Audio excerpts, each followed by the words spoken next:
soir, nos oui, mémoires c'est du pour ça que Zinc je sont voyais pas. consacrées à Ramayad, secrétaire d'État au sport, qui cherche la caméra. Elle est là, et moi ici.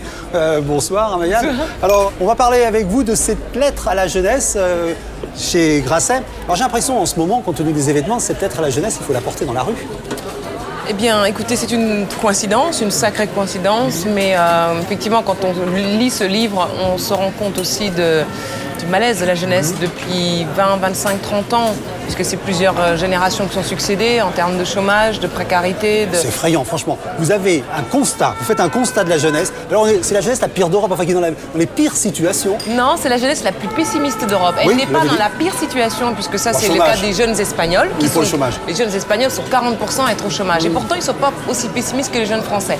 Et simplement, il faudrait donner plus de place dans notre société. Parce qu'au fond, une société qui marginalise sa jeunesse est une société condamnée au conservatisme. Bon, ça vous le dites, c'est-à-dire que ce que vous montrez très nettement, vous dites, elle n'est pas dans la pire des situations, mais quand même, si on regarde le personnel politique, vous le dites vous-même, on a l'Assemblée nationale la plus vieille d'Europe.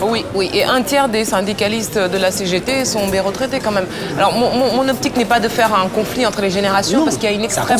C'est des familles quand même maintenant qui s'inquiètent de la situation des jeunes, et y compris ceux qui ont des diplômes et dont on pensait qu'avec un diplôme, ils étaient assurés d'avoir un travail, et c'est pas toujours le cas. Non. Et donc, j'explique qu'au fond, le résultat de tout cela, c'est qu'on a une jeunesse qui n'est pas au cœur de notre société, qui est comme un angle mort, comme en jachère. Et que font les politiques? Justement, les politiques, la gauche, l'ex-gauche festive a tourné la page, la fête de la musique, et donc vous leur laissez glisser régulièrement sur ce livre. Non, mais pas forcément, parce que la droite, je l'épargne pas non plus, en disant qu'elle a la réputation d'être patrimoniale. Et donc, avec le bouclier fiscal, elle s'occupe de ceux qui ont un patrimoine, notamment les plus âgés.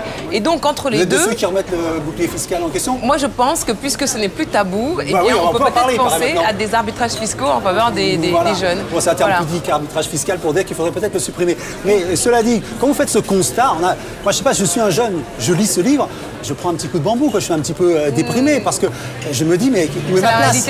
C'est la réalité d'une partie de la jeunesse française, pas de tous. Je veux dire, les 4% de jeunes qui viennent des grandes écoles et qui vont être appelés à rejoindre les élites académiques, il n'y a pas de problème pour cela.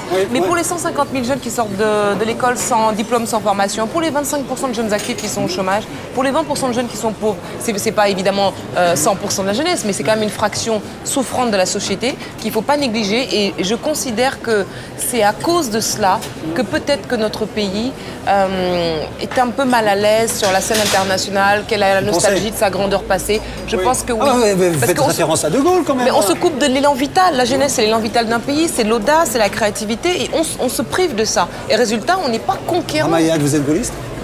Je me sens gaulliste parce que j'aime l'idée de grandeur de notre pays, d'indépendance nationale. J'aime l'idée que dans les moments de vérité, il faut savoir imposer ses convictions. J'aime l'idée qu'avec le général, la politique ne s'écrit jamais avec un petit P. Oui. Alors tout à l'heure, je vous ai entendu parler de la promotion et de ses élites. Pour Sciences Po, vous avez un petit couplet presque réactionnaire. Hein. Franchement, vous avez un petit moment de jalousie. Racontez-nous ça. Je dis qu'en fait, au lieu de réformer l'école dans son ensemble, on préfère depuis 20 ans inventer des systèmes pour permettre des systèmes un peu dérogatoires, comme dernièrement à Sciences Po en 2000, l'année de mon diplôme. Donc je me suis dit, si moi j'y suis arrivée, pourquoi il n'y arriverait pas? 2, moi-même j'ai pas eu de coup de pouce, donc j'étais un peu jalouse. Et 3, d'accord, on en sauve quelques-uns, mais que fait-on des autres qui sont dans les ZEP ou qui ne sont pas dans les ZEP mais qui sont en échec scolaire? Mais c'est pas juste pour les coups de pouce, parce qu'heureusement, à la fin dans votre livre, page 129, et c'est très normal que vous le fassiez, au regard des difficultés que vous affrontez, j'ai conscience d'être passé entre les gouttes. Vous dites, parce que une mère tenace, et on en reparlera de cette Wonder Maman, un professeur confiant, un responsable associatif bienveillant, un préfet compréhensif, ont su me tendre la main au bon moment, mais vous oubliez Nicolas Sarkozy. Oui, mais ça je vivais déjà, j'étais pas en survie. Oui, devant le préfet, j'étais en survie. Un moment, mais vous le reconnaissez. Oui, tout à fait. C'est-à-dire que c'est votre mentor, vous le dites en politique. Oui, c'est mon mentor, et il m'a donné ma chance en politique. Il m'a poussé un jour sur une estrade, un jour, pas n'importe quel jour, le jour de son investiture comme candidat de mon parti à l'élection présidentielle, entre Balladur et Raffarin, je devais faire un discours pour la première fois de ma vie. Je veux dire, c'est pas donné à tous les jeunes de France d'avoir cette opportunité-là. Non, mais vous rendez hommage à ce coup de main. Oui. Mais rendons hommage à à la super maman. Parce que c'est très... Non, c'est évident dans votre livre. Alors, vous racontez ce parcours de cette jeune fille musulmane en Afrique, au Sénégal, qui est dans l'école privée catholique, qui connaît toutes ses prières. Oui, je connaissais toutes mes prières, l'Ave Maria, rien, on était musulmans. Oui, voilà. Et quand vous arrivez en France, à 10 ans, dont votre maman fait les démarches pour que vous puissiez aussi entrer dans une institution catholique, et privée, parce qu'elle en veut, parce qu'elle en veut pour vous. Mais tout le monde n'a pas une maman comme ça. Non, c'est vrai, et c'est pour ça qu'au final, j'ai compris pourquoi Sciences Po avait mis en place ce type de système. Moi, ma mère, ce qu'elle m'a donné de plus cher, c'est qu'elle m'a fait grandir au milieu des livres. On peut être désargenté, mais quand même, professeur d'histoire. Exactement, en grandissant au milieu des livres, eh bien, on acquiert cette culture qui vous permet à l'école de vous en sortir. Mais alors maintenant, dans les propositions, on a le sentiment aussi que vous demandez aux jeunes de se remuer. Vous dites qu'il nous faudrait peut-être un Obama. Pourquoi il y a eu 60... En fait, ce qui s'est passé, c'est que j'explique qu'il y a 70% des jeunes Américains qui sont mobilisés pour Obama et qui donc l'ont fait élire président des États-Unis. Au fond, ce qui les a poussés, c'est vrai que c'est la figure d'espérance que représentait Obama, mais c'est aussi des fondamentaux dans ce pays que sont Dieu, la patrie, qui restent des moteurs. Nous, Dieu, bon, on est sur la laïcité, donc c'est pas trop un modèle, une force de mobilisation collective. Il reste la patrie. Et je trouve que la patrie, c'est pas mal. Le débat sur l'identité nationale, franchement. Mais... Est-ce que ça a renforcé ce rapport à la patrie? Ben justement, non. Moi, je trouve que le mot patrie, d'abord, il n'a pas été employé. Non. Parce que vous mettez dans Google, vous mettez patrie, vous tombez que sur des sites d'extrême droite. Moi, je trouve pas ça normal. La patrie, vous savez, la France d'aujourd'hui n'appartient déjà plus à nos pères. Donc, c'est à nous de la continuer. Investir la classe politique, ça se fera pas comme ça. Il faut donc limiter les mandats. Voilà. Oui, c'est très très clair. Vous faites du cumul des mandats un point central. C'est-à-dire s'il n'y a pas ça... Oui, alors il y a deux formes de cumul des mandats. Il y a le fait de cumuler des postes, d'en avoir plein en même temps. Et puis il y a dans le temps, c'est-à-dire des types qui restent députés pendant 30 ans. 35 ans. C'est pas une lettre aussi à Nicolas Sarkozy parce qu'on vous sent, vous dites, on a du mal à me situer sur l'échiquier politique. Mais moi, c'est très simple, vous êtes sarkozyste. Oui, mais ceux qui me disent ça, c'est lié au fait que je parlais tout à l'heure, par exemple, de l'absence d'idéologie dans notre époque. Et je suis sarkozyste parce que je trouve que Sarkozy incarne bien quelque chose en laquelle je crois énormément. Mais est-ce que vous n'êtes pas déçu? Est-ce qu'il n'y a pas, de Sarkozy entre le président, enfin entre le candidat que vous avez élu et soutenu et le président en activité? Est-ce que vous n'avez pas vu légère différence? Sa philosophie consiste à dire il n'y a pas de fatalité ni pour soi ni pour son pays, et quelque chose pour moi de très très fort, de fondateur, et c'est un message de vie. Alors on parle de l'avenir des jeunesses, mais si on parlait de l'avenir de Ramayad, est-ce que ce manifeste pour la jeunesse, c'est une proposition d'emploi pour Non, pas du tout, parce que comme vous avez lu ce livre, vous aurez compris que tout ce que je dis là-dedans, on ne peut pas le faire depuis le ministère de la Jeunesse. Oui. Impossible. Ouais. Donc le risque, c'est que, imaginez demain, je suis nommée ministre de la Jeunesse. Au bout de 2 mois, les gens se diraient, mais tout ce qu'elle a écrit dans son livre, il faut qu'elle fasse, c'est un programme ça. Ils se diront, de là où je serai, je ne pourrai pas. Donc c'est pour ça que je ne souhaite pas avoir ce poste. D'accord, donc, mais... Parce que moi, je trouve que c'est pas au ministre de la Jeunesse de porter toutes les aspirations d'une génération. C'est l'ensemble du gouvernement. Alors votre avenir, alors il est où? Moi, je suis bien au sport. Mais ministre. Peu importe. Non, vous voulez de nouveau être secrétaire d'État, vous voulez être non, mais je ne suis pas obligée toujours d'avoir quelqu'un au-dessus de moi. Bah oui. Mais c'est pas moi. Bachelot quand même, bon. C'est pas moi qui choisis. Ouais, voilà. Mais vous préféreriez quand même être ministre que secrétaire d'État. Ça dépend ministre de quoi. Si c'est pour être dans un poste chiant, c'est pas. Je préfère être. Il y a des postes chiants. Il y a des postes chiants, je veux dire. Je sais pas. Il y a des choses qui m'attirent pas du tout. Ah oui, d'accord, qui vous attirent pas, mais non. D'accord. J'ai peur de vous faire mal.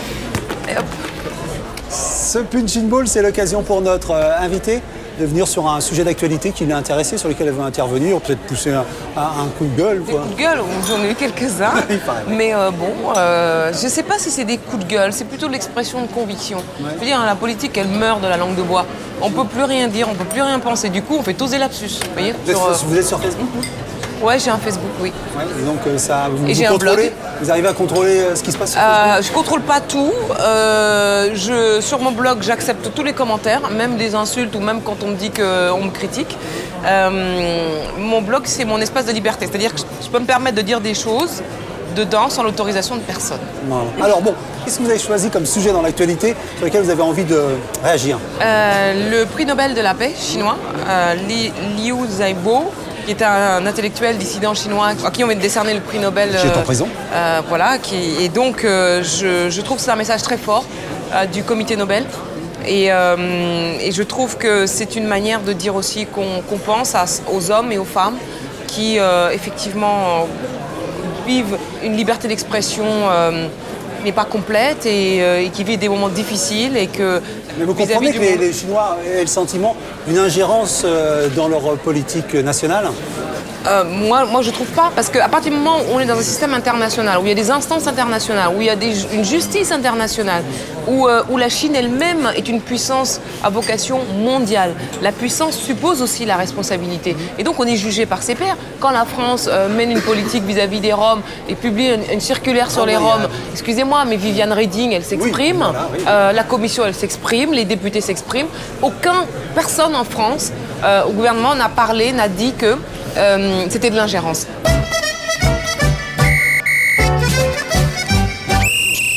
Ah, ça c'était pas mal. Ouais, regardez. Ah ouais, vous avez entendu? Je vous offre ce silence. Voilà. Alors, ce petit coup de sifflet, ça fait référence à notre police des arts, de la politique. C'est-à-dire notre occasion pour nous d'exhumer un élément critique concernant notre invité. Comme vous l'avez vu, c'est dans Marianne. Oui. Et l'article en question est un article qui est signé par Nicolas Domenac. Oui. C'est le Marianne du 9 octobre 2010 et ça s'appelle « La déception Ramayad ». Quand Ramayad a choisi de publier une lettre à la jeunesse, on s'est dit d'abord qu'elle allait déménager, qu'elle s'était tue pour mieux crier « Le choix du thème était bon ». Ça commence bien. Mais est-ce parce que nous l'estimons plus qu'elle ne s'estime elle-même? Le résultat raplapla déçoit. À l'exception de ce constat aussi irréfutable qu'accablant que son gouvernement et ceux qui l'ont précédé, la jeunesse dans son ensemble manque de boulot, de logement et d'espérance, on en a parlé, Ramayad incrimine le collège unique, le pédagogisme déstructurant, comme s'il était seul responsable de l'échec scolaire massif des établissements ghettoisés. Elle nostalgise sur les mérites de l'école française, de son enfance sénégalaise. Ça, c'est pour rassurer les conservateurs qui ne seront pas effrayés par des propositions si minces qu'on relit 2 fois cet opuscule écrit à la littéraire. Vous l'avez déçu? Bon, d'abord, je suis très heureuse et je suis très flattée de voir l'un des meilleurs éditorialistes de France me consacrer un éditorial. Ah ben il va être content donc... Et Nicolas Domenac a écrit des livres dont certains sont mes livres de chevet. Donc j'ai beaucoup d'admiration pour sa plume et sa manière d'écrire. Mais en fait, il n'a pas compris l'esprit du livre. J'ai pas écrit ce livre pour mettre un catalogue de propositions. C'est pas programmatique, ça va venir parce que c'est pas un coup d'épée dans l'eau, ça viendra avec des groupes de travail. Suite, ah oui, il y a une suite avec justement les propositions. Là, ce que j'ai voulu faire, c'est tirer la sonnette d'alarme et dire il faut de l'espérance pour notre jeunesse. On ne construit pas le monde de demain avec des idées d'hier et la France a besoin de son élan vital. Je rappelle, puisque Nicolas Domenac a eu son satisfecit, il avait écrit cet article, La déception Ramayad, dans Marianne. Oui, il a le droit de ne pas aimer mon livre, mais il n'en a pas compris l'esprit. Oui, mais Ramayad, les gens ont le droit d'investir beaucoup en vous et d'être déçus. C'est quand même déjà un mouvement positif. Je fais le mieux possible, alors on ne va pas me mettre la pression. Ah mais si, ah mais si. J'ai filmé la jeunesse enthousiaste. Voilà, filmez-la, elle est là, elle est autour de vous. Ils ne manifestent pas, ils ne brûlent pas de voiture, ils ne sont pas boutonneux, ils sont beaux. Absolument. Alors, faut montrer, quoi. Enfin... Voilà, donc cette caméra que vous avez en main, c'est l'occasion pour notre invité de nous emmener dans un souvenir d'enfance. Par exemple, moi j'ai envie de... Donnez-moi la caméra, je vais vous dire de quoi j'ai envie. Oui. J'ai envie que vous me parliez de la petite Ramayad qui connaissait par cœur son imparfait du subjonctif grâce au Becherel et au bled. Donc, comme j'ai lu ce livre et que le mot, le verbe, c'est s'engager, vous allez, élève Ramayad, me réciter le verbe s'engager à l'imparfait du subjonctif. Je vous écoute. Que je m'engageât, que tu t'engageasses, qu'il s'engagea, que nous Ah, c'est dur là. Engageâmes, que vous engageâtes et qu'il s'engageasse. Oh, qu'est-ce que c'est dur. Que je m'engageasse, c'est mieux, non? Ouais, que je m'engageasse, c'est moins bien. Ouais, c'est dur, mais c'est chic, hein. C'est très chic. Voilà. Alors, comment c'était une petite journée de la petite Ramayad quand elle allait dans son école sénégalaise? Vous avez des souvenirs, je suppose? Le soleil se lève très tôt et donc on se réveille très tôt. Donc dès 6h, 6h30 du matin, on est levé. je mettais ma blouse, parce qu'on avait des blouses bleues, pour bien effacer les inégalités sociales. Mais on voyait bien, comme la blouse est bleue, que plus vous la laviez et que vous la remettiez l'année suivante, plus voilà, c'était ça la différence. Le niveau de bleu faisait que ça ressortait de toute façon. Mais bon, après on allait à l'école et puis on se rangeait du plus petit au plus grand en fonction des classes. Donc j'étais toujours à la fin parce que j'étais la plus grande. On récitait la prière devant les sœurs. Et puis après on allait en cours. Voilà. Ouais, alors, par exemple, est-ce que vous avez retrouvé des copines d'enfance quand vous êtes de là-bas? Oui.